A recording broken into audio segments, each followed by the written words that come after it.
Samantala sa United Nations headquarters sa New York, salalubong ni Israeli UN Ambassador Danny Danon na ang nominasyon ni President-elect Donald Trump bilang susunod na US Ambassador to Israel. Walang iba po kundi si Mike Huckabee. Narito ang report ni Cherry Recolizado.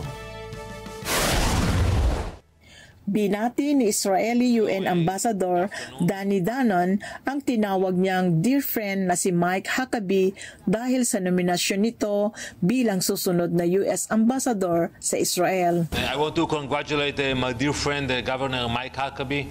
I think he will be a great ambassador to Israel. He is very familiar with the facts on the ground. I think he visited Israel dozens of times. He had like a yearly visit to Israel, and I had the honor to escort him.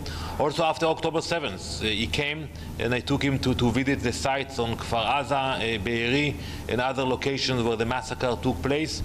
So we will welcome him, and we will be expecting his arrival.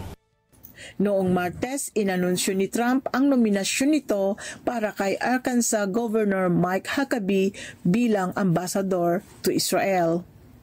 Si Huckabee ay isang pro-Israel conservative at maaaring maghudyat ng US policy para sa kaguluhan sa gitnang silangan. Naging tahasan ang suporta ni Huckabee sa Israel sa buo niyang karera sa politika.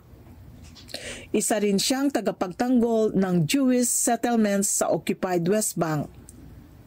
Ang anunsyo ni Trump ng nominasyong ito ay umani ng agarang pagpuri mula sa Israeli officials.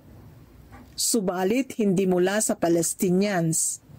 Ang 69-year-old na si Huckabee ay uupo sa isa sa pinakamaseselang diplomatic posts sa panahong nakikipaglaban ang Israel sa Palestinian militant group Hamas sa Gaza. Gayon din sa armadong grupong Hezbollah sa Lebanon at sa kalaban nito sa rehiyon na Iran. Tinuligsa na ni Huckabee ang pamemressure ni Biden sa Israel na pahinahunin nito ang pag-atake sa Gaza. Kontra rin si Huckabee sa kasalukuyang panawagan ng Democrats para sa ceasefire sa gitnang silangan. Cherry Recolizado para sa Mata ng Agila International. Trusted, connected, on point.